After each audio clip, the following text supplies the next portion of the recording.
On the day after Christmas, the world outside was a picture-perfect wonderland of white.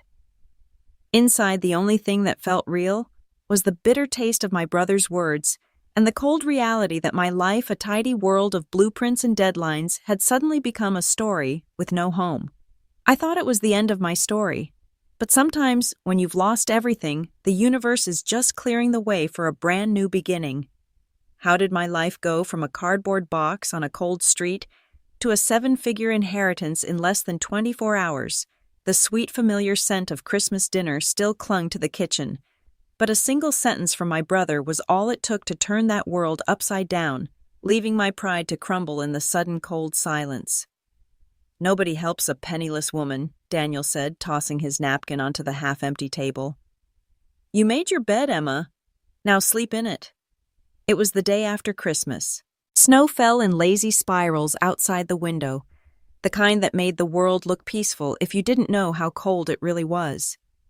The mug in my hands felt like a hollow comfort, a cold, chipped reminder that even the smallest things could break. My hands, still numb from the freezing air outside, trembled as I tried to absorb a warmth that wasn't there. I sat there pretending the coffee was still warm, pretending I still had something to hold on to. I could hear the faint echo of a Christmas carol from a neighbor's house, a sharp, cruel contrast to the silent cold in my heart. I'd lost my job the week before, fired from the engineering firm after another round of seasonal cuts. My rent was 3 months overdue, my savings gone, and Daniel's living room had been my last refuge. His wife Claire didn't even try to hide her disgust as she cleared the plates. "You've been here 3 weeks, Emma," she said sharply. "It's time to move on." Move on? As if I had somewhere to go. I looked down at my phone at the rejection emails from every company I'd applied to. I had a degree in mechanical design, 10 years of experience, and not a single interview. My father used to say, "The world was fair if you worked hard." I wished he could see how wrong he was. By noon, Daniel's tone had turned final. "Look, you can crash at the shelter downtown. They take women on weekends." That was it. My Christmas gift from family eviction and advice to start over. I packed my duffel bag with the few things I owned: 2 sets of clothes, a notebook filled with half-finished turbine sketches, and my father's old wristwatch, the only piece of him I had left. I stepped into the freezing air, the wind cutting through my coat like a knife. It had been waiting for me, a final physical blow to match the emotional one. The bus stop was empty except for a half-crushed beer can and a flyer advertising a career restart program. I almost laughed. Restart. Like there was a reset button for failure. By the time I reached the city, the snow had turned into slush gray and heavy under my boots. I walked for hours trying to find the shelter Daniel had mentioned. It was full. Of course it was. So I found an alley behind a closed diner, wrapped my coat tighter, and curled up beside the dumpster. My phone battery blinked red, 1% left. I opened the photo gallery, pictures of the last Christmas before everything fell apart. My mom laughing, Daniel pretending to carve the turkey, me smiling, because I didn't know how temporary that smile was. Then the screen went black. The silence hit harder than the cold. I thought about how quickly life can turn: one layoff, one bad month, and you go from holding blueprints to holding your breath under a streetlight. Somewhere nearby, a car door slammed. A man's voice said something I couldn't make out. I didn't care. I pulled my bag closer and tried to sleep, but the pavement was too hard, and the memories were louder than the wind. The next morning, I woke to sunlight stabbing my eyes. The diner owner was standing over me, arms crossed. "You can't sleep here," he said, tossing a few bills at me. "Go get breakfast." It wasn't kindness, it was pity. But I took it. I went to the nearest cafe, ordered black coffee, and sat in the corner, invisible among people who still had somewhere to be. I opened my notebook, sketching lines of a new turbine model I'd been dreaming about for months, a compact, low-cost energy generator. If I could just build it, maybe someone would take me seriously again. "That's interesting," a voice said. I looked up. A man in a tailored coat stood there, mid-40s, polished, with a calm but curious expression. "Is that your design?" I hesitated. "It was just an idea." He smiled. "You're Emma Wells, right?" The sound of my name startled me. How do you know that he pulled a folded letter from his coat pocket, the kind printed on thick official stationery? I've been looking for you for weeks. My name's Victor Hale. I represent the estate of Harold Lane. The name made my chest tighten. Harold Lane had been the founder of Lane Mechanical, the same firm that fired me. I don't understand, I said. Victor slid the envelope toward me. Mr. Lane passed away earlier this month. Before he died, he made specific arrangements concerning you. I stared at the letter, my fingers trembling. Why me? Victor's smile deepened almost kindly. Because, Miss Wells, you just inherited $77 million. The world fell silent. The sound of coffee machines, laughter traffic outside, all of it blurred into nothing. 77 million. It didn't make sense. It couldn't make sense. I laughed a raw, broken sound. This has to be a mistake. But Victor only shook his head. No mistake. Mr.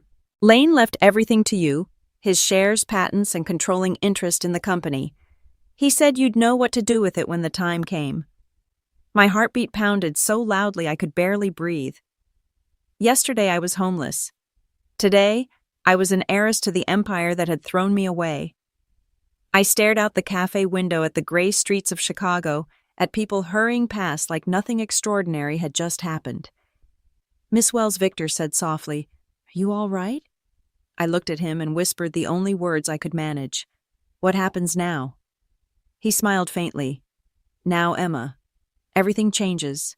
The car waiting outside the cafe was too sleek for this part of town, a black Mercedes that looked out of place beside cracked sidewalks and flickering streetlights. Victor held the door open like he'd done this 100 times before, like it was natural for him to escort a homeless woman who'd just been told she inherited $77 million. I hesitated. "Is this some kind of joke?" Victor smiled politely. "Miss Wells, I assure you this is very real. Mr. Lane's will was filed in Cook County 2 weeks ago. You are the sole beneficiary." I stared at the car. My reflection in the tinted window looked nothing like a millionaire's chapped lips, tired eyes, a coat with frayed seams. Still, something in Victor's voice, calm, practiced, sincere, made me take a step forward. Inside the car smelled like leather and confidence. Victor handed me a tablet. On the screen, a digital copy of the will scrolled past rows of legal text until my name appeared printed clean and final. Emma Wells, sole heir and executor. I blinked hard. Why would Harold Lane leave anything to me? I was just an engineer. I got laid off last year. Victor adjusted his cufflinks before answering. "Mr. Lane admired you. He mentioned your work several times in his notes. You designed the prototype for the W12 turbine, correct?" I nodded slowly. "But they shelved it. Said it was too expensive." "He disagreed," Victor said. "He called it visionary." Visionary. The word hit harder than it should have. The last time anyone called me that, my father was still alive. The car pulled up to a glass tower downtown Lane Mechanical's headquarters. I hadn't seen the building in months. The steel monolith still stood like a monument to power, with Mr. Lane's name etched in silver. A shiver ran down my spine, a mix of old hurt and new disbelief. Just a week ago, this building was the symbol of my failure. Now I was being driven to its doors in a car that cost more than my entire life savings. "Why are we here?" I asked. Victor's tone softened. "There's a condition attached to your inheritance. Mr. Lane wanted you to hear it in the boardroom where it was signed." My stomach twisted. "Condition," he nodded. "Every great fortune has one." Inside the lobby gleamed with marble floors and the faint smell of disinfectant. The receptionist looked at me like I didn't belong, which, to be fair, I didn't.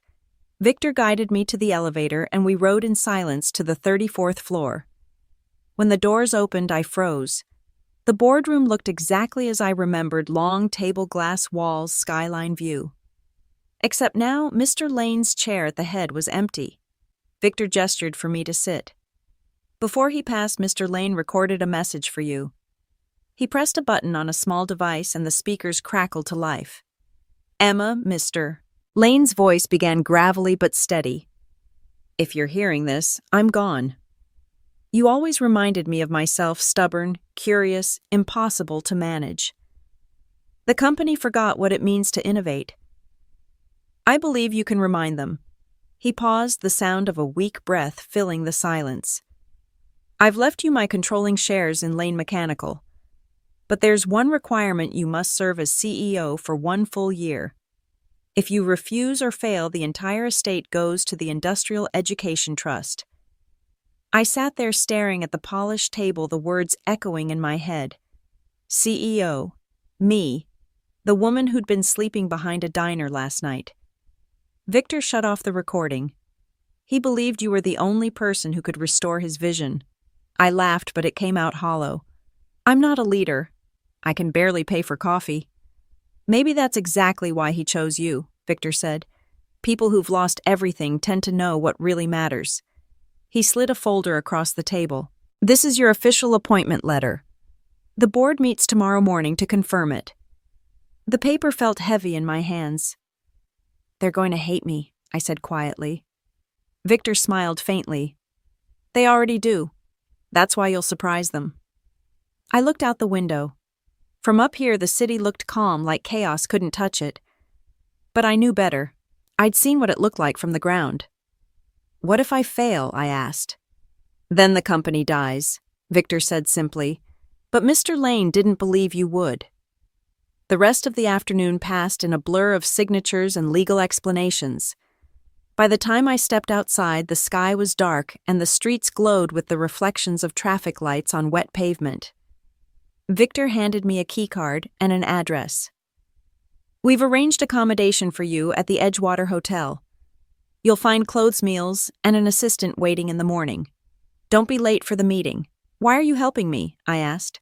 He looked at me for a long moment. Because Harold Lane was more than my client. He was my friend. And he said once, if Emma Wells ever walks through fire, she'll come out forged.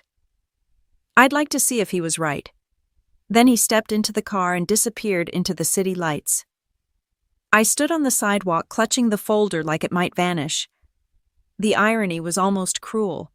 I'd been designing turbines to generate power while losing all of my own. Now, suddenly, I held the keys to an empire. The Edgewater Hotel was quiet when I arrived.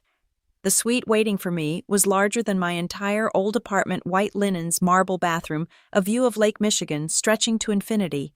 On the nightstand sat a note in a crisp envelope, Miss Wells. You will find Mr. Lane's personal files in the briefcase by the desk. Review them before tomorrow's meeting.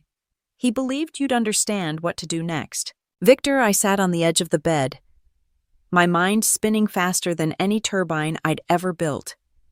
Somewhere between exhaustion and disbelief, I started laughing again, softly at first, then harder, until it turned into something between relief and fear. I had $77 million, a company, a legacy. But the truth hit me harder than anything Victor had said. For the first time in my life, I wasn't afraid of losing everything. I was afraid of what I might become if I didn't deserve it. Chapter 3. The Boardroom Test. The next morning I woke up to the sound of waves hitting the shore below the hotel. For a moment I forgot where I was. The sheets were too soft, the air too quiet. Then the events of the past 24 hours came rushing back, Victor's calm face, the recording, the word CEO. I didn't feel like a millionaire. I felt like a fraud wrapped in hotel linen. The closet was filled with clothes, tailored suits in my size, shoes that probably cost more than my old car, even a briefcase. Someone, probably Victor, had thought of everything. I chose a navy blue suit and white blouse, something sharp enough to hide the shaking in my hands. I looked in the mirror, and the woman staring back at me was a stranger but a determined one. Just before I left, I noticed my father's old wristwatch lying on the nightstand. I picked it up and fastened it around my wrist. The leather was worn, the face scratched, but it was a familiar weight, a piece of him I could carry with me. I remembered his words spoken years ago. The world is fair if you work hard, Emma. I needed to believe that now more than ever.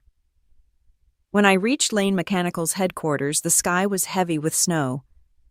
The security guard glanced at my new ID card, hesitated, then waved me through. The elevator ride to the top floor felt endless. My reflection in the mirrored walls stared back at me with an expression somewhere between fear and defiance. When the doors opened, Victor was waiting. "You're right on time," he said, smiling slightly. "The board is already gathered." "I don't even know what I'm supposed to say," I admitted. He handed me a folder. Inside were a few pages of financial summaries, a list of board members, and a handwritten note at the bottom. "Trust your instincts." H.L. Victor gestured toward the glass doors. "They're all yours." The room fell silent as I entered. 10 people sat around the massive table, all in suits darker than mine. They looked up like I'd interrupted a sermon. At the head of the table, an older man with silver hair spoke first. "You must be Miss Wells. I'm Alan Pierce, interim CEO." "Until this morning," Victor said smoothly, stepping beside me. "As of now, Miss Wells holds controlling shares and full authority per Mr. Lane's will." Alan's jaw tightened. "With all due respect, she's an engineer, not an executive. Lane Mechanical needs leadership, not charity." I took a breath, my fingers instinctively brushing against the face of my father's watch. "Mr. Pierce, you're right. I'm not an executive, but I am an innovator. This company was built on a simple idea that good design comes from hunger, not from profits. And as someone who has been hungry, I understand that better than anyone in this room." A woman down the table leaned forward. "You've been unemployed for nearly a year. How do you plan to lead?" "That year taught me what this company forgot," I replied, meeting her gaze. "That good design isn't about numbers, it's about vision. And the W12 turbine, the project you all shelved, was visionary. Harold Lane knew that, even if you didn't." Victor's gaze met mine, briefly approval, calm, silent encouragement. Alan leaned back. His eyes narrowed. "If you want to run this company, prove you can. What's your first move, Miss Wells?" I looked around the room, the skyline stretching behind them. "We start with what we lost. We restart the research division and make the W12 our flagship project. We will create a compact, low-cost energy generator that will change the market. We'll be leaders again, not just survivors." One of the women snorted softly. "You really think an old prototype can save us?" I met her eyes. "No, but believing that nothing can is what killed this company in the first place." For a moment, no one spoke. Then Alan sighed, weary and condescending. "Very well. The vote will determine if we recognize your authority." Victor cleared his throat. "Actually, Mr. Lane's will doesn't require a vote. She is the CEO, effective immediately." The look on Alan's face was priceless, part fury, part disbelief. He stood abruptly. "This is insanity. We're letting a sentimental choice ruin what's left of Lane Mechanical." I rose too, my pulse steady now. "Maybe. But Harold Lane didn't build this empire by playing it safe. Neither will I." Victor handed me a pen. I signed the document that made it official: Emma Wells, Chief Executive Officer.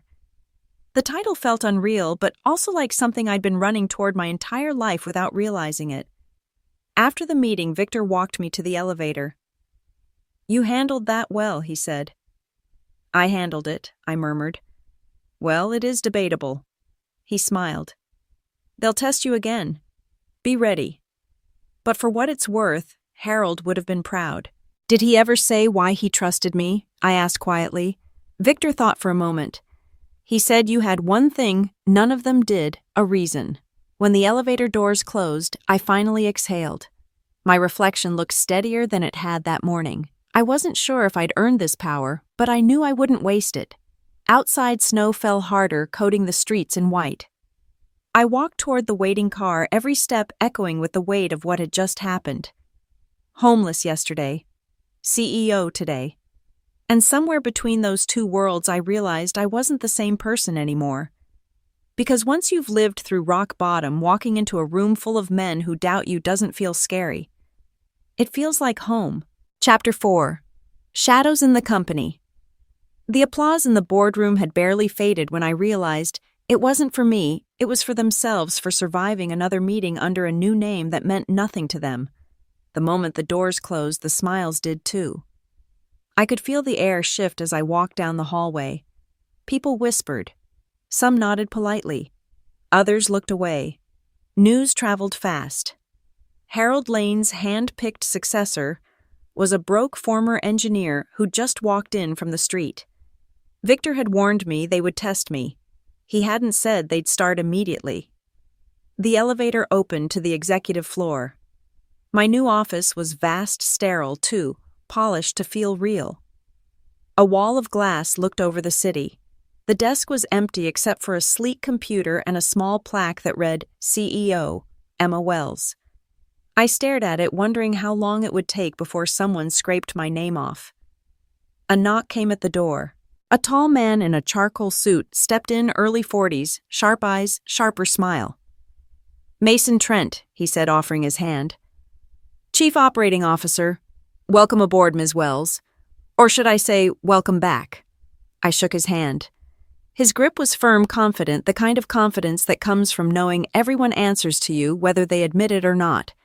Thank you, I said evenly. I'm still catching up. He smiled thinly. I heard you've had quite a journey since your last day here. There it was, the jab disguised as small talk. I have, I said. It teaches you who you can count on.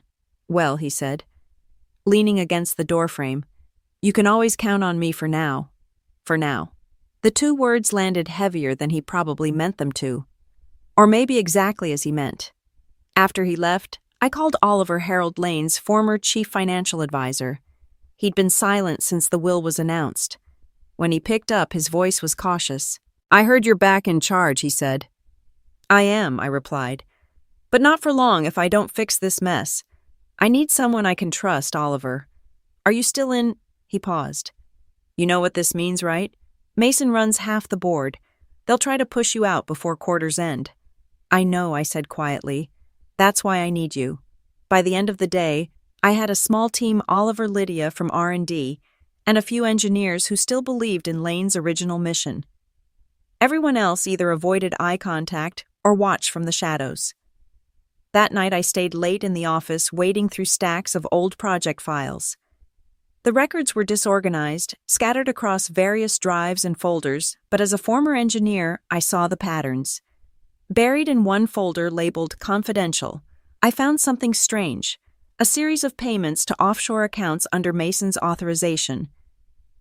Millions moved out of the company just weeks before Harold Lane's death. I leaned back, the room spinning. If the numbers were real, Mason wasn't just arrogant, he was dangerous. Still here, Victor's voice startled me from the doorway. I found something, I said, handing him the documents. He scanned the pages, frowning. If this is true, it's fraud. But if you accuse him without proof, he'll bury you. Then I'll find proof, I said. Lane trusted me for a reason. Victor looked at me, half impressed, half worried. You sound like Harold. That's how he started too, thinking truth would be enough. Wasn't it? He didn't answer. By the time I left the office, it was nearly midnight. Snow fell in thick sheets over the city. My heels clicked against the marble lobby, echoing in the emptiness. I caught a glimpse of my reflection in the glass, tired alone but not broken. The security guard nodded as I passed. Long day, ma'am. Long life, I said with a faint smile. When I stepped outside, a black SUV idled by the curb. The window rolled down. Mason. Working late already, he said. Impressive. Just getting started. He smirked. Careful, Emma. Around here, the higher you climb, the thinner the ice. Before I could reply, he rolled up the window and disappeared into the snow. That night, I couldn't sleep. The city lights flickered across the hotel ceiling like ghosts of everything I'd lost and was now somehow responsible for. The next morning, I arrived early, determined to get ahead of Mason's games. Lydia met me at the elevator with coffee and news. Someone accessed the prototype files last night, she said. Your account, apparently. I froze. That's impossible. I wasn't even logged in. Then someone wants it to look like you were, she said. They copied the blueprints for the W-12. The theft hit harder than I expected. The W-12 wasn't just a design, it was my last real idea. The one thing that had survived everything. Oliver joined us an hour later, his face grim. He's moving fast, he said. Mason's called a meeting with the investors this afternoon. Probably to Evaluate leadership stability. In other words, me. I looked at the skyline through the office window. Snow clouds loomed again, thick and gray. Let him play, I said. If he wants a war, I'll give him one. Lydia frowned. What's the plan? I turned toward them, voice steady. We rebuilt the W-12. Quietly. The way it should have been built. When it works, we won't need to defend my position, the results will. Oliver nodded. You're gambling everything on that I've already lost everything once, I said. This time, I'm not afraid to bet on myself. The city outside shimmered beneath the snow, cold and merciless. Inside that glass tower, I could feel the walls closing in, but somewhere deep in the pressure, something fierce started to spark again. I wasn't just going to survive Lane Mechanical. I was going to own it completely. Chapter 5. The Fire in the Walls. By the time I reached the office the next morning, the entire building buzzed with whispers. Something was wrong. The lights in the hallway flickered, and the air smelled faintly of smoke. Lydia was already waiting by my door, eyes wide. There's been a fire, she said before I could even set my bag down. The East Wing. Research lab. I froze. Anyone hurt? No, thank God. But the data server's gone. Everything. The W-12 files, the financial archives, all of it. For a second, the words didn't register. I just stared at her, trying to understand. The backups offline. Someone disabled the redundancy system an hour before the fire started. Oliver stepped in behind her, his face pale. We both know who did it. Mason. He nodded grimly. He's covering his tracks. I turned toward the window. Smoke still rose faintly from the other side of the building, gray against the pale winter sky. My throat tightened, but not from the smell, it was rage. Cold, sharp rage. Within an hour, the floor filled with people from legal, HR, and the fire department. Mason appeared in the doorway, his suit untouched, his tie perfect. He looked like he'd just stepped out of a magazine, the scent of his cologne overwhelming the faint smell of ash. Tragic morning, he said softly. I just came from the site. Electrical fault, apparently. Terrible luck. I glared at him. You mean convenient? He raised an eyebrow. Careful, Ms. Wells. Accusations like that don't look good on a CEO. Neither does arson, I snapped. He smiled faintly, the kind of smile that meant he'd already won something I didn't know I was losing. You're under a lot of stress. Maybe take the day off. Before I could respond, he turned and walked away, leaving the scent of cologne and the promise of smoke behind him. Oliver leaned closer. He's daring you to make a move. If you accuse him publicly without proof, the board will turn on you. I swallowed hard. Then we'll find proof. Lydia crossed her arms. The lab's gone. We can't rebuild from ashes. I looked at her. Then we start somewhere else. That night I stayed behind after everyone left. The office was silent except for the hum of the emergency generators. I walked through the charred remains of the lab hours later, escorted by a security guard who kept glancing nervously at the walls. The air reeked of burnt plastic and chemical smoke. My workstation, what was left of it, was a heap of black metal and melted wires. I crouched down, brushing aside debris. Underneath the metal casing of the prototype chamber was still intact. The flames hadn't touched it. When I opened it, I found the one thing I hadn't expected: my father's old notebook, the one I used for early sketches. The cover was scorched, but the pages inside were dry. On the first page, written in his handwriting, were words I hadn't seen in years.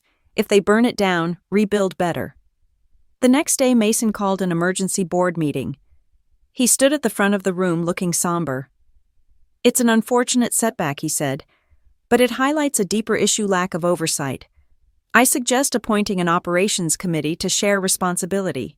For the company's stability, of course. Alan Pierce nodded immediately. Others followed. It was obvious Mason had already gathered support.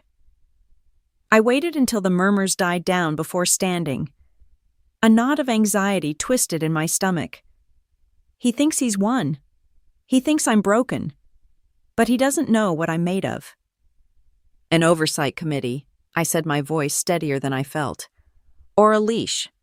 Mason smiled thinly. You misunderstand, Emma. The company needs guidance. Experience. Experience like yours, I asked, my blood starting to boil. You mean the kind that deletes data hours before it burns? The room went still. Alan cleared his throat. Ms. Wells, if you're suggesting— I'm not suggesting— I interrupted, my hands clenching into fists at my sides. My mind raced the words of my father's note, a fierce fire in my veins. If they burn it down, rebuild better. This is my chance. I'm starting. That fire wasn't an accident, and the same man asking for control was the last to access the servers. Mason's voice stayed calm. Do you have evidence I didn't? Not yet. A wave of doubt threatened to drown me, but I pushed through it. Not yet, I admitted. Then this conversation is over, he said smoothly. The motion stands. Hands went up around the table, 9-2. Motion passed. Afterward, as everyone left, Mason lingered near the door. You're out of your depth, he said softly. You think fire destroys, sometimes it just cleans the slate. I met his gaze. A cold resolve settled over my heart, silencing the fear. Then you should be afraid of what grows back. That night I sat alone in my hotel room, the smell of smoke still in my hair. The company was slipping away, the files gone the board against me. But in the middle of the chaos, something inside me hardened. I opened my father's notebook again, flipping to a blank page. I started sketching from memory the W-12 redesigned. Smaller, smarter, fireproof. Hours passed. When I finally looked up, dawn had started to break over the lake streaks of gold, cutting through the gray sky. I whispered into the quiet, You burned the past, Mason, not the future. The next morning I walked into Lane Mechanical with the notebook in my hand and ash still on my coat. People stared, whispering, but I didn't care. Because now I had something stronger than proof. I had purpose. And I was done playing by Mason Trent's rules. Chapter 6. Rebuilding from Ashes. The smell of smoke never really left the building, even after they scrubbed the walls and replaced the tiles.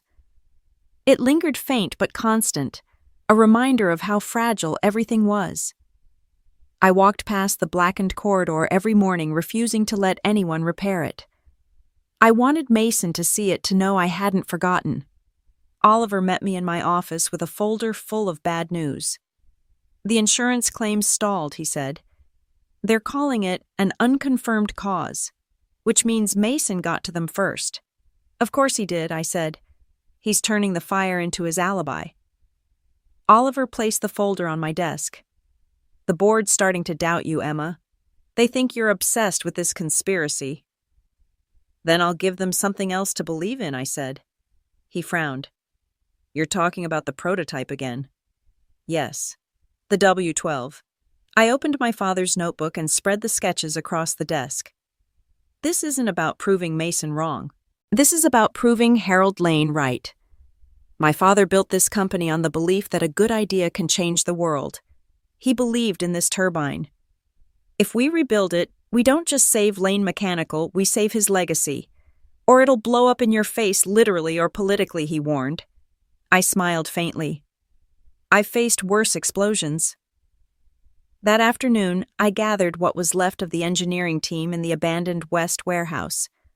12 people, most of them quiet. All of them loyal. Lydia stood beside me, sleeves rolled up, her hair pulled back in determination. Everyone else has given up on this company, I said. But if we can rebuild the W-12, we don't just save Lane Mechanical, we save what it was supposed to be. They nodded, a silent army ready for a war no one else believed in. We worked in secret after hours. The warehouse was cold and dim, the floor scattered with old metal parts and dust. I drew new schematics while Lydia and the others scavenged components from storage. Oliver brought coffee and updates, mostly warnings. Mason was asking questions, the board was restless. The media was circling. Let them circle, I told him one night. They'll stop when they see the light.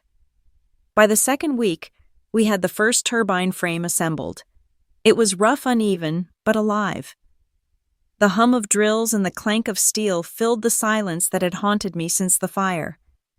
For the first time in months, The company felt like it was breathing again. Lydia looked up from her workbench. "You know he's going to find out." "I'm counting on it," I said. And he did. 3 nights later, I came back from a supply run to find Mason standing in the warehouse doorway, hands clenched into fists, his face a mask of fury. "What is this?" he hissed, his usual calm gone. "This is a direct violation of my authority. A private project unauthorized." I didn't flinch. "Company property. Company project. Care to join in?" He walked closer, his eyes scanning the turbine. "You're wasting time and money on a dead design." Funny I said that's what people told the Wright brothers. Mason's voice dropped to a low, dangerous tone. "I admire your spirit, Emma. But you can't win. The board's already preparing to replace you at the next quarter meeting." I stepped forward until we were inches apart. "You burned half the company to stop me. You'll have to do worse this time." He leaned in, his eyes burning with rage. "Careful what you wish for." After he left, Lydia let out a shaky breath. "He's not bluffing, is he?" "No," I said. But neither am I. Days blurred together. Sleep was optional. Coffee was survival. Every screw tightened felt like defiance, every spark of welding light like a declaration that we weren't done yet. Then one night, as the wind howled outside, Lydia flipped the final switch. The machine roared to life. For a moment, no one breathed. The turbine spun steady strong, flawless.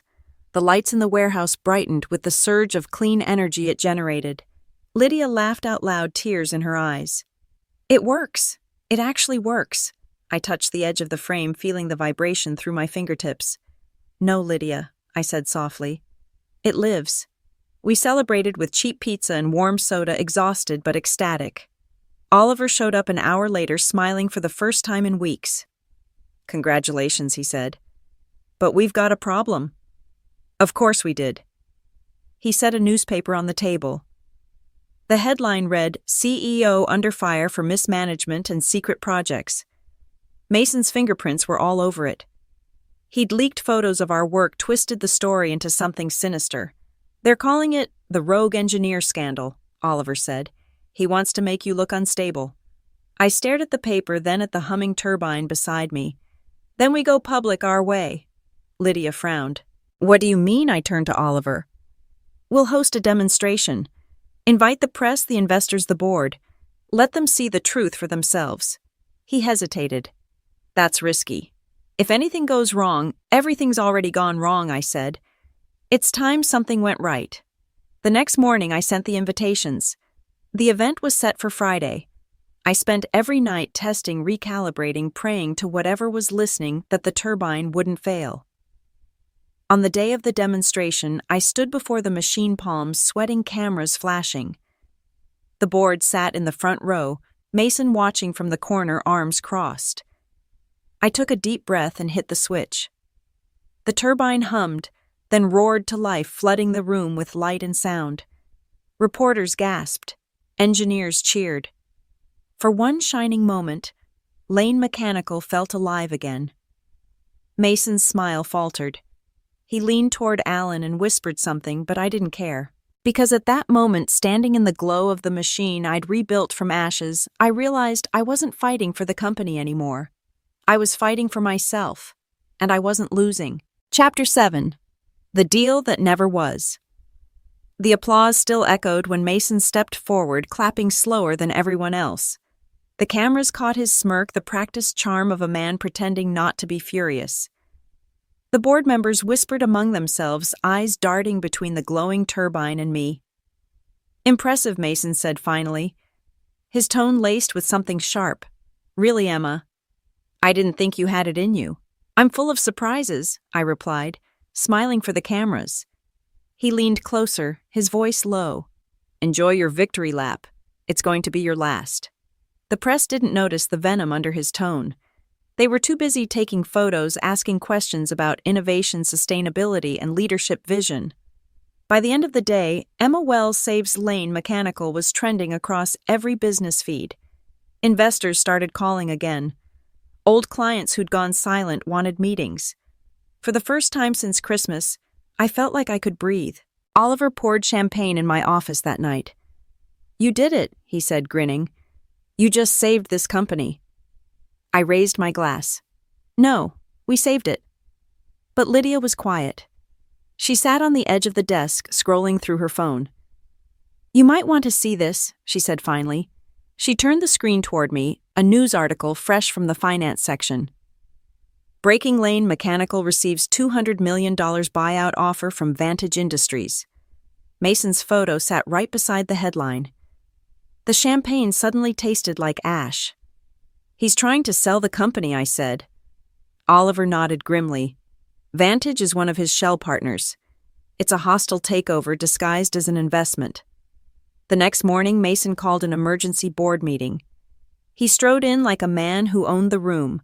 "Ladies and gentlemen," he began, "Vantage's proposal could secure our future.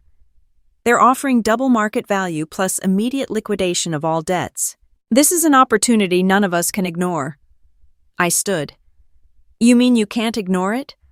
"The rest of us still have principles." He smiled thinly. "Principles don't pay shareholders, Emma. Profits do." I slammed a folder onto the table. "Vantage isn't buying Lane Mechanical. They're buying silence." Mason's eyes narrowed. "Excuse me." I opened the folder, revealing the financial trail I'd spent the last week uncovering offshore accounts identical to the ones tied to the fire investigation. My late nights in the office had paid off. I had meticulously cross-referenced old company ledgers with leaked transfer data from an anonymous tip tracing a web of transactions that led directly to a series of shell companies. The final piece of the puzzle was the founding capital of Vantage, which perfectly matched the unauthorized fund transfers from Mason's account just weeks before my father's death. Gasps filled the room. Alan leaned forward. "Are you saying Mason owns Vantage?" "Not directly," I said, "but through 3 subsidiaries in the Caymans. He planned this for months. The fire, the smear campaign, it was all to drive the company's value down before he cashed out." Mason's mask finally cracked. "You can't prove that." "I already did," I said. "The files are backed up on secure drives, and the authorities have copies. So Mason, unless you want to discuss it with them instead, I suggest you withdraw the proposal." Silence filled the boardroom. Mason's jaw clenched. Then he smiled a dangerous, empty smile. "You think this ends here?" he said softly. "You've just declared war." He walked out, slamming the door so hard the glass trembled. When the meeting adjourned, the board scattered, whispering nervously. Lydia followed me into the hallway. "He's not going to stop." "I know," I said. "That's why we don't either." That night I met Victor at a diner outside the city, the same man who'd first told me about the inheritance. He looked older, weary, but his eyes still carried that quiet sharpness. "I heard about the buyout attempt," he said, sliding a file across the table. "Mason's desperate. But this is bigger than him." Inside the file were documents bearing Harold Lane's signature, a sealed trust clause in the company's founding charter. I skimmed through quickly, my pulse rising. "What is this?" I asked. Victor smiled faintly. "Harold left you a condition. If any executive attempts to sell the company within its first 10 years under new leadership, the controlling shares revert to the named heir." "Me," I whispered. "You," he confirmed, "but only if you can prove intent before the board approves the sale." "Which means I already did," I said, realizing dawning. "Mason just gave me everything I needed." Victor nodded. "Then you'd better move fast. He won't wait for the paperwork to catch up." The next morning I walked into the office with the file clutched under my arm. Reporters swarmed the lobby, shouting questions about the buyout. Mason wasn't in his office. His assistant said he'd taken an early flight to New York Vantage headquarters. "Perfect," I said. "We'll meet him there." Oliver and Lydia followed me to the airport, half running through the terminal. As we boarded the last flight out, Lydia asked, "You really think this will work?" I looked out the window as the city lights faded beneath us. "It has to. He's not just selling the company, he's erasing Harold's legacy. And yours," Oliver added quietly. I met his eyes and nodded. "Not if I burn his deal to the ground first." The plane cut through the clouds. dawn creeping over the horizon. For the first time in months, I felt something strange hope laced with fury resolve sharpened by loss. This wasn't about survival anymore. It was about taking back everything he stole and proving that I wasn't just Harold Lane's heir. I was his reckoning. Chapter 8. The Manhattan Standoff. By the time the plane landed at LaGuardia, I was running on caffeine and rage. Mason's name was already trending online rumors of a secret acquisition, leaked emails, whispers of corruption. He'd moved fast, but I was faster. Oliver rented a car while I called Victor. He's meeting Vantage's CEO at the Manhattan Grand, Victor said. Private suite. He's going to finalize the deal before you can contest it. Then I'll crash the meeting, I said. The drive into the city felt endless. Neon lights blurred past the windows, while my mind replayed every betrayal, every smirk, every threat Mason had made since the fire. This was it, the confrontation I'd been building toward for months. When we reached the Grand, I instructed Oliver to create a distraction at the main entrance while Lydia and I slipped in through a side door. The lobby was a symphony of luxury and noise, but we moved like ghosts through the crowd. I caught the eye of a bellhop, slid him $100 bill, and asked for the quickest way to the penthouse suites. He pointed to a service elevator out of sight. My heart pounded with a mix of fear and adrenaline as we rode in silence to the 31st floor. From there, we had to take the stairs. Each step up felt like I was climbing out of the hole Mason had dug for me. The air grew thinner, the silence heavier. Finally, we reached the top floor. Mason's voice echoed from the hallway. I'm telling you, David, once this contract is signed, Lane Mechanical's technology becomes yours. We'll be the only player in renewable machinery this decade. I didn't knock. I shoved the door open. Mason froze mid-sentence, the color draining from his face.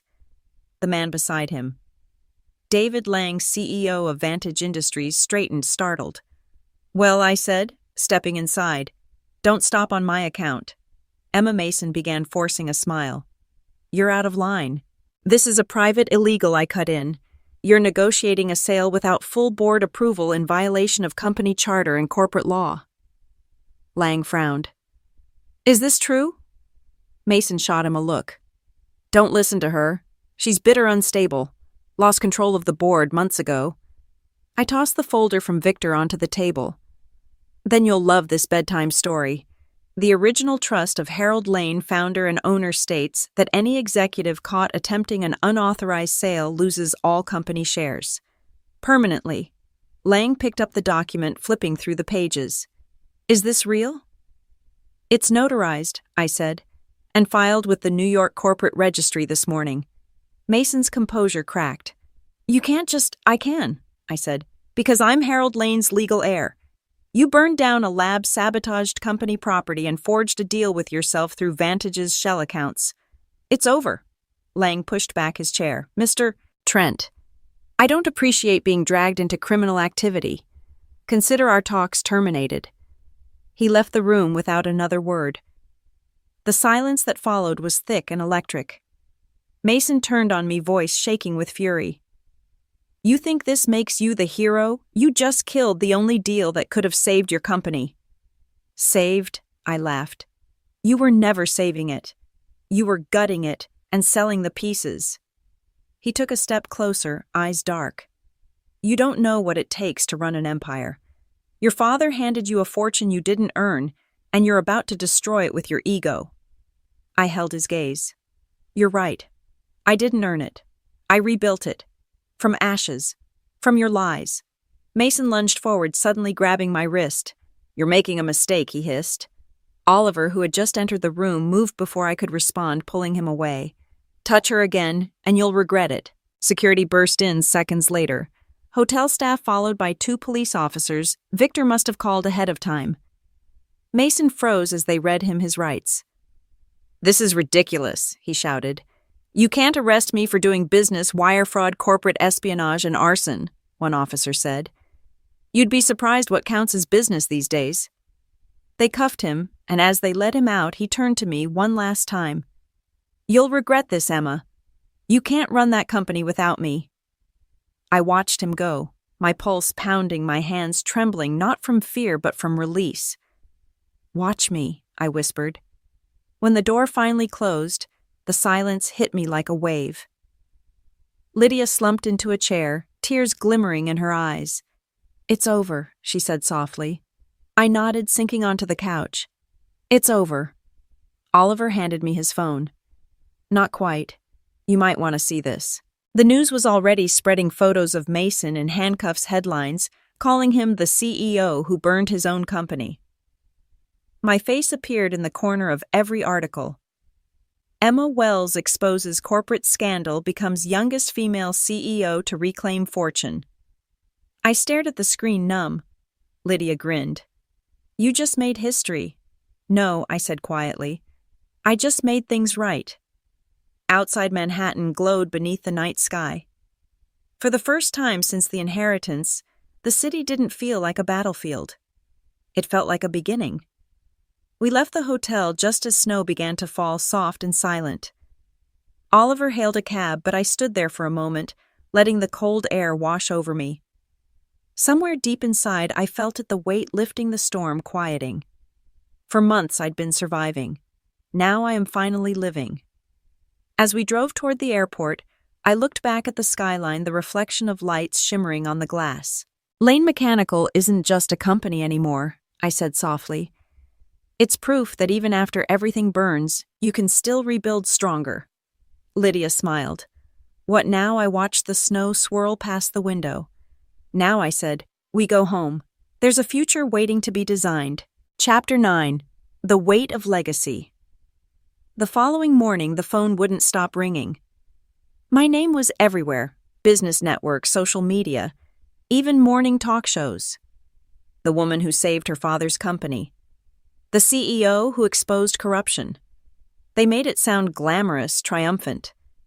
But all I felt was exhaustion. I sat in Harold Lane's old office, sunlight streaming across the massive oak desk. His photo still hung above the fireplace, gray hair, steady eyes, the kind of presence that made people stand straighter just by entering the room. Lydia came in balancing 2 coffees and a stack of folders. "You've got interview requests from every network," she said. "And the press wants a statement about the buyout collapse." I rubbed my temples. "Tell them the truth. We're restructuring, not selling." She nodded but didn't leave. "You also got this." She handed me a small brown envelope. "No return address. My name is handwritten in ink." I tore it open. Inside was a letter and a silver key. The letter was short. "If you're reading this, you've finally chosen courage over comfort. The truth you've been seeking isn't in boardrooms or contracts, it's at the old Lane estate. The one I left behind." It wasn't signed, but I recognized the handwriting immediately. My father's. A cold shiver ran down my spine, not from fear, but from the sudden profound realization that his presence was still here, guiding me from beyond the grave. "He knew this would happen," I whispered, my voice thick with emotion. Oliver walked in just then. "What's that?"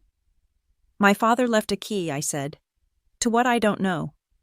But I'm going to find out." The drive out to the estate took 2 hours. Snow blanketed the countryside, turning the roads into ribbons of white. The mansion loomed ahead, dark and empty against the winter sky. I hadn't been back since the funeral. When I stepped inside, the air smelled faintly of cedar and dust. Every corner was frozen in time: his books, his blueprints, the worn leather chair where he used to read. I followed the sound of my own footsteps to his study. The lock under the desk drawer fit the silver key perfectly. Inside was a small leather-bound journal and a flash drive taped to the cover. The first page was dated 2 months before he died. "Emma, if you're reading this, you've already faced what I couldn't protect you from. Betrayal. Loss. The fire was no accident, and neither was your inheritance. I knew Mason's ambitions would consume him one day. That's why I left you this. The company isn't just an empire, it's a responsibility. It's technology. Our research has the power to change everything if used right, or destroy lives if it isn't." I flipped the pages, each one a confession. My father had discovered that the company's renewable energy prototypes could be weaponized. Mason had found out too, and wanted to sell them to Vantage's defense division. The flash drive contained blueprints, data models, financial records, proof that my father had hidden the designs to keep them from being misused. By the time I finished reading, my hands were shaking. I could almost hear his voice in my head, a mix of triumph and sadness. He had known, and he had acted. All this time, I thought I was fighting alone, but he had been fighting with me. The anger I felt toward Mason was now dwarfed by a profound sense of purpose. This wasn't just about saving a company. It was about honoring a promise my father had made to the world. Lydia sat across from me, eyes wide. So Mason wasn't just greedy, he was dangerous. I nodded. Dad knew. He built all of this to protect the technology, not to sell it. Oliver leaned against the doorway. If this gets out, the government will want it. So will competitors. What are you going to do? I looked around the room, the walls lined with his life's work, the blueprints that once inspired me to dream. What he'd want me to do, I said quietly. Use it for good. We drove back to the city that night. The roads were slick, but I couldn't stop thinking about the journal's last line. Your greatest test won't be rebuilding what's lost, Emma. It'll be choosing what's worth building next. The next morning, I called an emergency meeting with the board. They expected a speech about recovery, but I had something different in mind. This company was built on innovation, I began.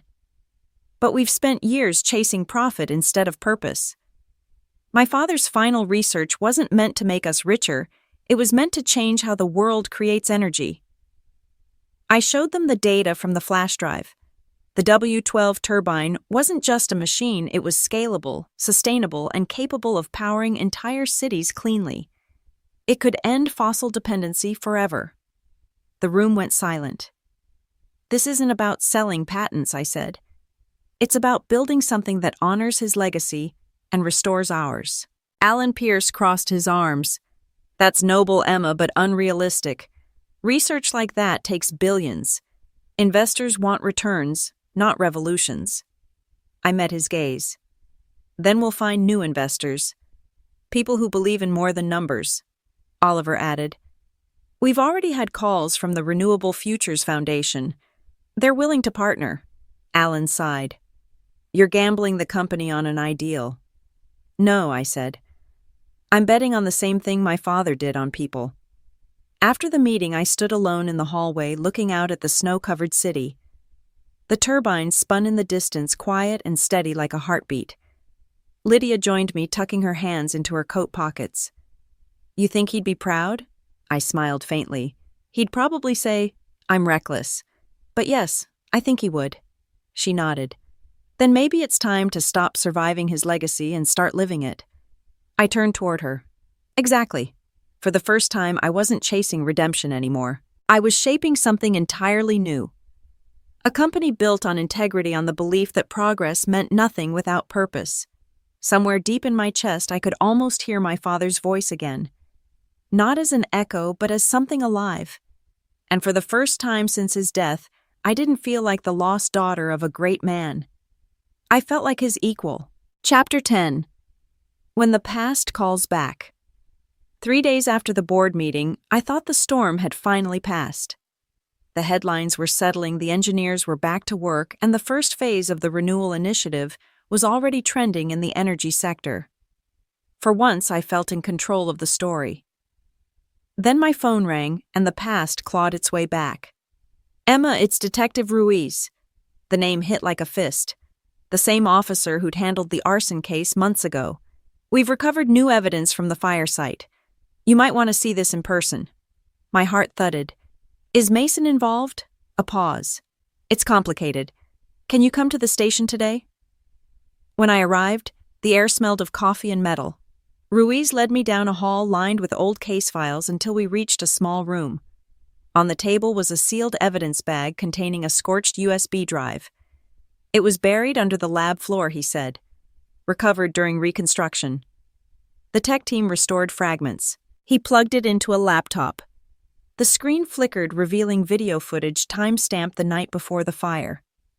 The image was shaky, shot from a security camera inside the R&D wing. Mason was there. But he wasn't alone. A second man entered the frame. My breath caught. "That's Alan Pierce." Ruiz nodded grimly. "Your CFO."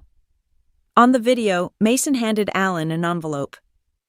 Alan counted stacks of cash before tucking it into his briefcase. Mason said something, but the audio was faint. Then Mason poured liquid from a canister onto the work table. Alan flinched. He'd known. He'd been there when the fire started. I gripped the table. He helped him. "Looks that way," Ruiz said.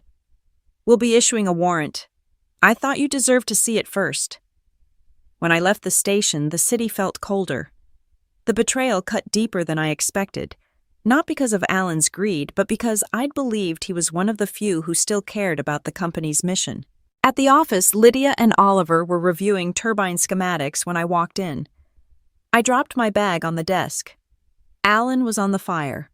Lydia froze. What I told them, everything, the footage, the payoff, the complicity, Oliver cursed under his breath. "He's been acting strange all week," he said. "I thought it was guilt over the buyout." "Guilt, yes," I said, "but not for the reasons we thought."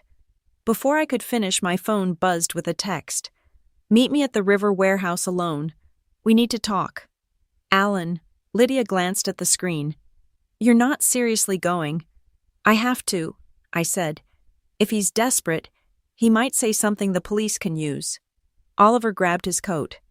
"Then you're not going alone."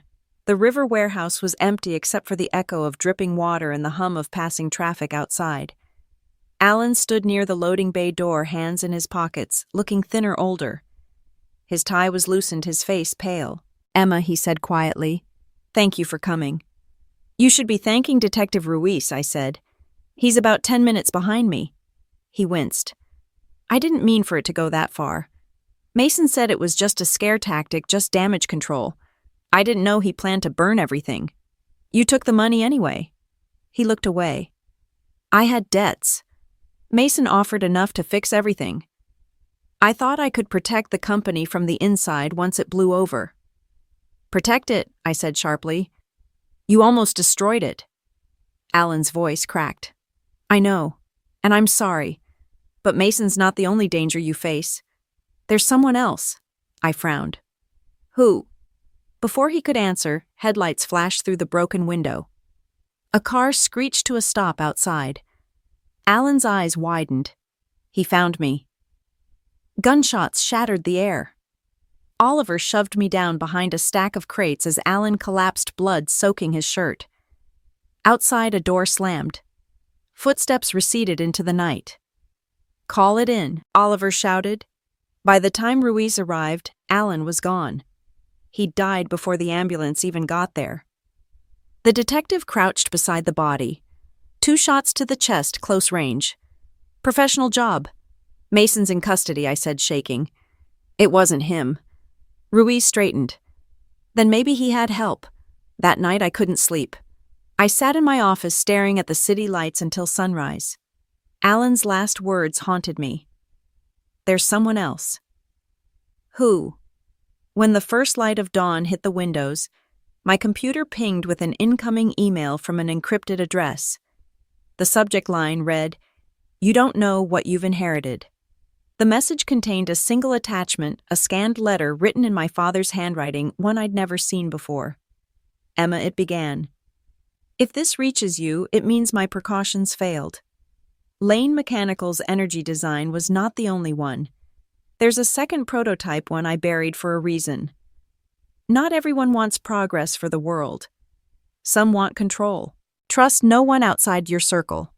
At the bottom of the page was a location, a set of coordinates just outside Boston. I read it 3 times before closing my laptop. My hands were trembling not from cold, but from a mix of dread and a chilling sense of purpose. My father hadn't just left me an empire, he had left me a battlefield, and the war had just begun.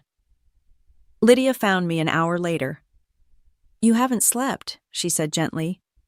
There's something I need to find, I said. Emma Allen just died. You should let the police handle this. I can't, I said quietly. This is what my father warned me about. She hesitated, then nodded.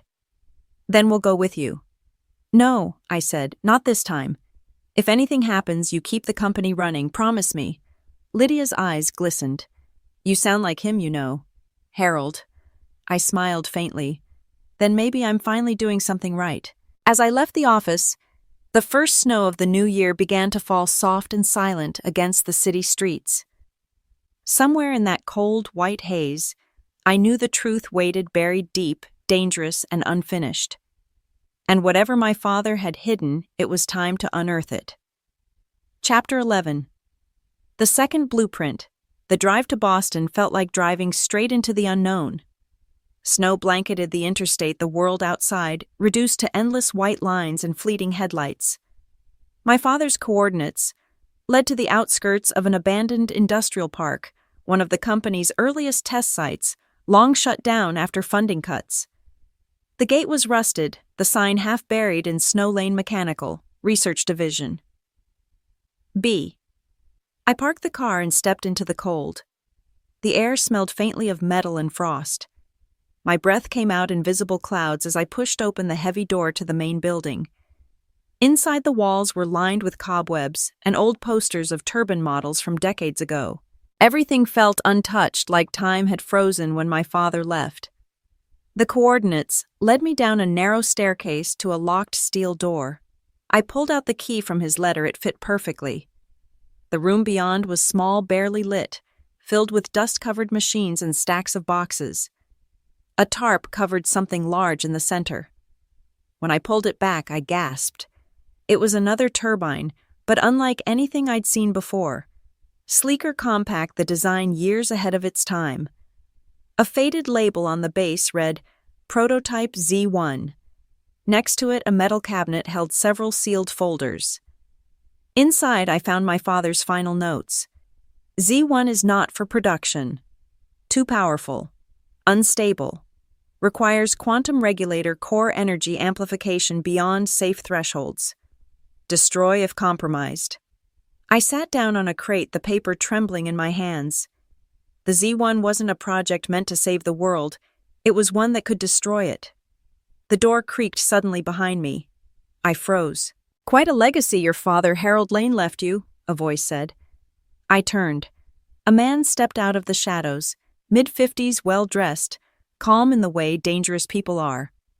His presence filled the room like a shadow swallowing light. Who are you? I demanded, my hand instinctively reaching for the wrench lying on a workbench. He smiled faintly. Let's just say I used to work with Harold. My name's Richard Kavanaugh. I handled external contracts for Lane Mechanical, specifically the defense prototypes your father kept buried. Defense? I said, my voice tightening. You mean weaponization? He tilted his head. Perspective, Ms. Wells. Energy can build cities or power nations. Your father had vision, but he lacked conviction. You killed Alan, I said quietly. Richard didn't even flinch. Alan outlived his usefulness. Mason too. Harold knew what he was protecting, and so do you now. The Z1 is the future if you have the courage to finish it. I took a step back toward the turbine. My heart hammered against my ribs. You won't get it, he sighed. You inherited your father's idealism, and like him, it will get you killed. Before I could react, 2 men stepped through the doorway behind him, armed and silent. My pulse pounded. I scanned the room, old tools wires, scattered debris, but no real weapon. Richard gestured toward the prototype. Give me the data drive, Ms. Wells. The Z1's blueprints. Do that and you walk away. I forced a laugh. You think I drove through a snowstorm just to hand you the key to the apocalypse? He smiled. Then I'll take it from your office after they find your car in the river. As one of the men lunged forward, I grabbed the wrench from the table and swung it. A harsh clang echoed through the lab as it hit his gun, sending the weapon spinning across the floor. I dove for it, my fingers wrapping around the cold steel. I didn't hesitate. A deafening bang ripped through the silence as I fired into the ceiling. Get back, I shouted. The men hesitated. Richard's calm cracked for the first time. You won't shoot. Try me. His eyes flicked toward the turbine. If you damage that machine, the world will remember you as the woman who destroyed humanity's greatest invention. I aimed higher. Then maybe they'll remember me for saving it. Before he could speak again, the siren of approaching vehicles pierced the silence. Flashing lights flickered through the dusty windows. Richard cursed under his breath. You called them. No, I said, breathing hard. But someone knew I'd come here. Victor stepped through the doorway, flanked by police officers. Step away from her, he ordered. Richard glared at him. You've always been predictable, Victor. Still playing the lawyer when the real power is sitting right in front of you. Not anymore, Victor said. This time you lose. The officers moved in. Richard's men dropped their weapons. Richard raised his hands slowly but smiled as they cuffed him. You can lock me up, he said to me, but you can't bury an idea. Someone else will build it. Then I'll make sure they don't, I said. When he was gone, I sank against the wall, adrenaline fading into exhaustion. Victor crouched beside me. You okay? I nodded weakly. He wanted the Z1, said it could power or destroy nations. Victor looked at the turbine, then back at me. Your father wasn't exaggerating. I've seen enough to know what that thing could do. What are you going to do with it? I looked at the gleaming metal, its reflection catching the light like something alive. The same thing he would have done, I said quietly. Make sure it never falls into the wrong hands. We sealed the lab under police protection that night. I drove back to Chicago in silence, the key still in my pocket, my father's voice echoing in my mind. The greatest inventions are the ones you choose not to finish. By the time I reached the city, dawn had broken. Snow glistened on the rooftops, soft and peaceful, as if nothing had happened. But I knew the truth. Something had ended in that lab, and something else had begun. When I stepped into my office, Lydia was waiting. She looked at my face and didn't ask a single question. She just handed me a cup of coffee and said softly, "Whatever you found, I hope it was worth it." I looked out the window at the skyline, the turbines spinning slowly in the wind. It was, I said, because now I finally understand what my father was fighting for, and what I'd have to protect no matter what came next. Chapter 12. Everything changed. Winter melted into spring before I realized how long it had been since the night in Boston. The days became a blur of rebuilding, negotiating, and facing cameras that wanted sound bites more than truth. Every headline had my name in it. Some called me a savior, others a thief who inherited power she didn't deserve. I stopped reading them. Lane Mechanical was finally alive again, but not the same. The company wasn't about profit or legacy anymore. It was about purpose. I made sure of that. We built research teams dedicated to clean energy open scholarships for young engineers and turned what was once a corporate fortress into something that actually served people. Still, I couldn't shake the shadows. The Z1 project was sealed away in a government vault, hidden under a Joint Protection Act Victor helped negotiate. No one would ever touch it again. But sometimes at night, when the city went quiet, I'd think about the hum of that turbine in the dark lab. The sound of limitless power and the edge of catastrophe. Victor stopped by my office one morning, briefcase in hand. His usual calm expression softened. "It's done," he said. "Richard Kavanaugh's network is officially dismantled. Every name he worked with is under investigation." I let out a long breath I didn't know I'd been holding. "So it's really over." He nodded. "For now. But you should know something, Emma. Power never stays buried forever. Someone will dig again someday." "I'll be ready," I said. He smiled faintly. "That's exactly what your father would have said." After he left, I walked through the office floor, dozens of engineers and designers hunched over their projects, laughter echoing between desks. Lydia caught my eye and waved me over. "We hit 90% efficiency on the new turbine," she said. "It's not as powerful as the W12 or the Z1, but it's safe, scalable, and ready for testing." "Perfect," I said. "Name it." She hesitated, smiling. "You should." I looked at the design projected on the screen. It was simple and elegant, exactly what innovation should be. "Call it the Phoenix." Lydia grinned. Rising from ashes, exactly. The launch day came 2 weeks later. Reporters crowded the plant cameras, flashing microphones thrust forward. I stood at the podium with the prototype humming quietly behind me. 2 years ago, I stood in this same company with nothing but a notebook and a handful of people who still believed in something bigger than themselves. We faced loss, betrayal, fire, and failure, but we also learned that rebuilding isn't about what you lost. It's about what you refuse to give up. I paused, scanning the crowd, spotting familiar faces: Lydia, Oliver, even Victor standing near the back. This turbine, I continued, isn't just a machine. It's proof that we can create without destroying. That progress doesn't have to come at the cost of conscience. Lane Mechanical isn't just back. It's reborn. The lights dimmed, and the phoenix came to life. The hum filled the room, steady and clean. The monitors lit up, energy flow, perfect, emissions, 0. For a long moment, no one spoke. Then applause erupted, louder and warmer than any I'd ever heard. I stepped back, letting the team take the spotlight. This wasn't just my victory, it was ours. Later that evening, I stood alone on the balcony outside my office, the city lights shimmering below like a living circuit. Snowflakes drifted from the sky again, faint and slow. Lydia joined me with 2 cups of coffee. So she said, "What now?" I smiled. "Now we keep building, but smarter this time." She nodded, then looked out at the skyline. "Have you ever thought about what your father would say if he saw all this?" "All the time," I said. "But I think I already know." The wind picked up, and for a moment I could almost hear his voice, steady, proud, patient. "Keep going, Emma. The world needs people who build." As the last snowflake melted against the railing, I realized something: this story had never been about revenge or even redemption. It had been about transformation, about how loss can burn you down to the bone, and how, if you're lucky, that fire forges you into something stronger. I thought back to that first night after Christmas, the cold pavement, my brother's words, the feeling of being invisible. "Nobody helps a broke woman," he'd said. He was wrong. Nobody has to help you. You learn to help yourself. And when you do, when you rise, you become the proof that survival is its own kind of victory.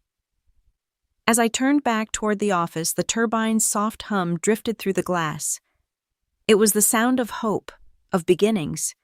Everything had changed. But maybe for the first time, it had changed the way it was always meant to.